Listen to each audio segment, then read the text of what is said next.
Biskup Nikola Bijanković nije bio samo visoki crkveni dostojanstvenik, već istinski narodni vođa kojeg su zbog njegove nesebičnosti i Turci smatrali čovjekom Božjim.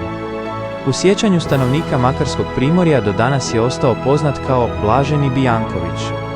Njegova požrtvovnost najbolje se očitovala u kriznim vremenima.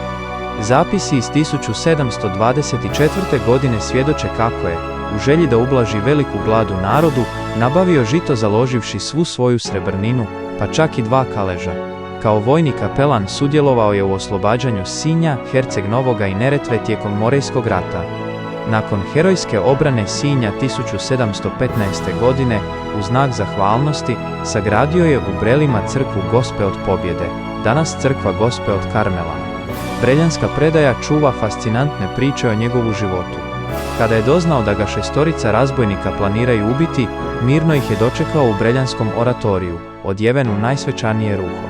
Na njegovo pitanje, koga tražite, napadači su se toliko prepali njegova autoriteta i mira da su netragom pobjegli. Kako bi zaštitio Breljane od odrona stijene zvane Strašna kosa, biskup je na magarcu odjahao u špilju podno litice i položio svete moći da čuvaju selo.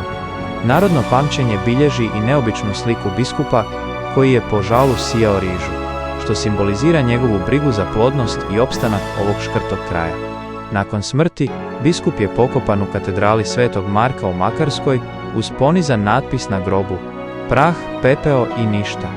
Međutim, njegova je utroba, prema tadašnjim običajima i njegovoj posebnoj vezi s Brelima, sahranjena u malom grobu ispred glavnog oltara crkve Gospe od Karmela na Solinama.